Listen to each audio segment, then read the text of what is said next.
guys, welcome back. Today we're going to be talking about volume of pyramids and cones. So you should have your note sheet all ready to go. And what I want you to do is go ahead and start by using your formula chart and see if you can fill in the shape of the base, all the formulas for volume, and everything that you can on this sheet. So go ahead and pause and see what you can fill in. Okay, so this is what we should have been able to fill in so far.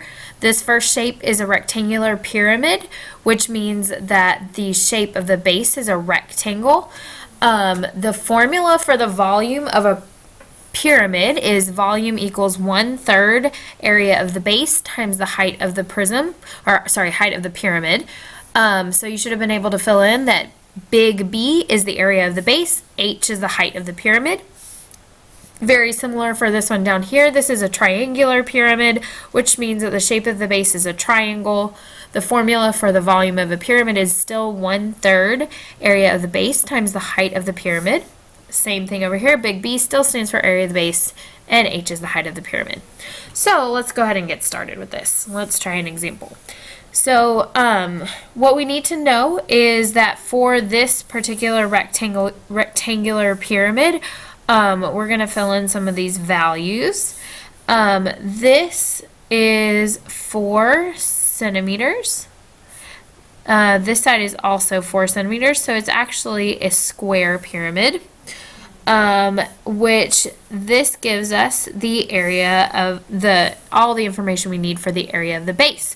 So here we have big B equals, well, since it is a square that's 4 by 4, we know that the area of that rectangle or square is area equals base times height, so 4 times 4, or area equals 16 centimeters squared. So this big B is 16. Now, the one thing that is a little bit different that we haven't talked about yet is that the height of a pyramid actually goes from the top all the way down to the center of the base. So it's kind of an imaginary spot down there. Imagine yourself standing in a pyramid and looking straight up to the point of the pyramid. That is the height. It's actually how tall the pyramid is. So here, our pyramid, this height, and remember it is very different than the slant height. Slant height is on the outside. Height of the pyramid goes straight through from the top of the point down to the base and makes a right angle. So the height of this pyramid is 9 centimeters. So here we have the height of the pyramid, 9. And then all we have to do is fill in this information. So I want you to see, can you actually do this math? I'm sure it's going to be really easy. So go ahead and we'll try it together, unless you want to pause and see if you can do it on your own. So we have 1/3 times the area of the base, which we said was 16. And then, times the height, which is 9. Well, all I have to do here is make everything fractions. So 1/3 times 16. To make 16 a fraction, I put it over 1 times 9 over 1. Okay, now remember cross-reducing. Well, we can do that here too. So I see that this is 9 and there's a 3 on the bottom. So I can actually cross-reduce those even though they're a few fractions away. That's okay. So I can cross-reduce there, cross-reduce there. So now I have 1 times 16 is 16. 16 times 3 is 48. Over 1 times 1 times 1, or 1. And 48 divided by 1 is 48. And remember that for volume, it is in units cubed, so centimeters cubed. All right, let's move on to the next one. So this next one is a triangular pyramid. And we are going to say that the area, or this is 10 inches. Okay, then we have the height of the base. This one right here is 4 inches.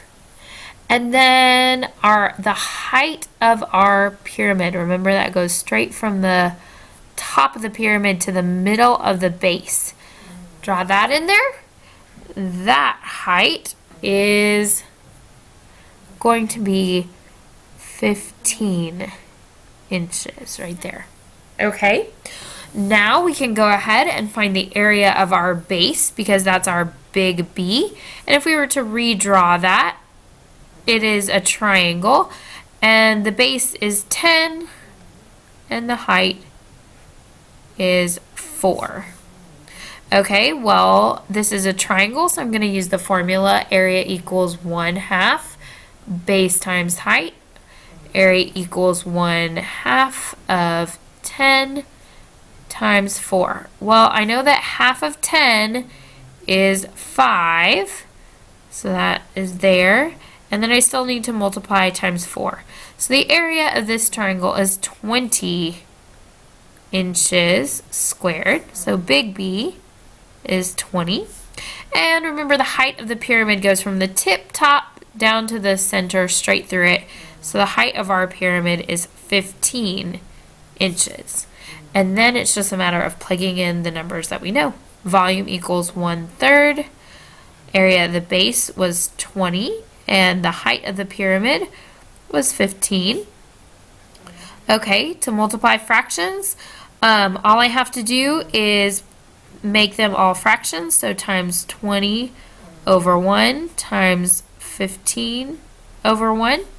Okay, well, I can notice something here. This 3 and this 15, they can get reduced. 3 divided by 3 is 1, and 15 divided by 3 is 5. So then I have to do 1 times 20 is 20 times 5. That's 100. All over 1 times 1 times 1 is 1. So the volume equals 100 inches cubed because we're talking about volume. Now, you guys might be wondering if you can do this a different way. Yes, you can. So you could say 20 times 15. And I know that 15 times 2 is 30. So 15 times 20, I just add that 0. And then I could divide then by 3. And 300 divided by 3, well, that also gives you 100. So either way you could have done that. You can either multiply by 1/3 like we did to start with, or you could multiply and then divide by 3. Okay. What I'd like for you to do next is down here in this blank space, you should have a little bit of space. I want you to see, can you write out the formula? We've been talking about this a lot. Can you actually describe it in words? So can you write a description of this formula? Write your description down there and I will check it at the end when you're done with your notes. All right, and you can pause that, try that, and then move on to the next one. Okay, so the last example that we have today, we're actually just going to do the cone. We'll do the sphere tomorrow. So the cone, go ahead and fill in what you know. Go ahead and pause this video right now.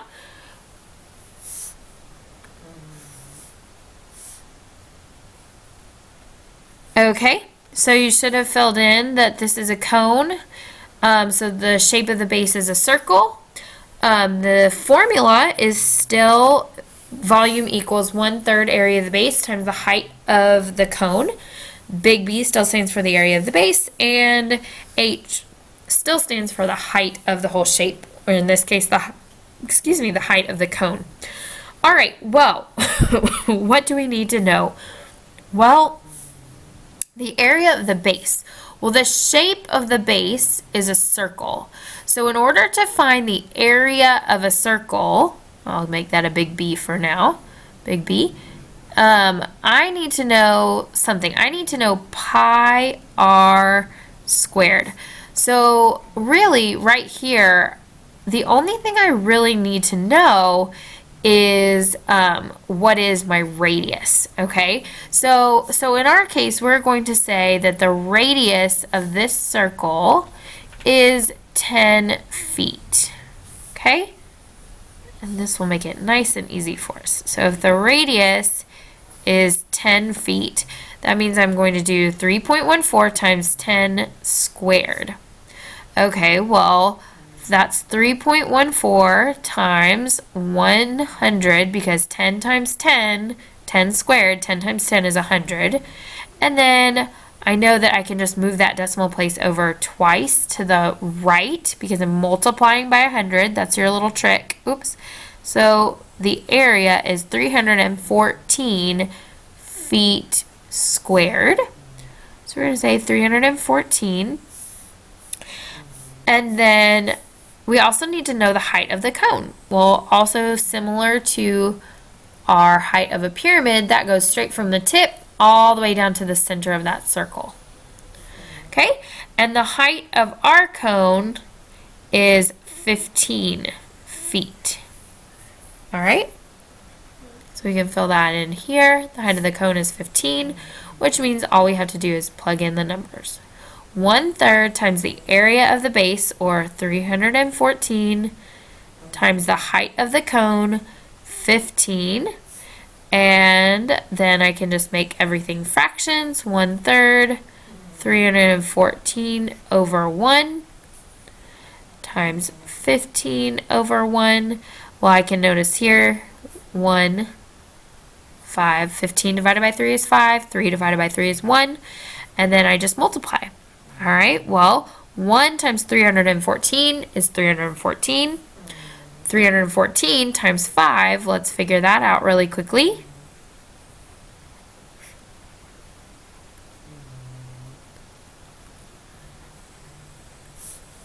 Is 1,570, and that would be divided by 1, so you know that that is just 1,570 feet cubed.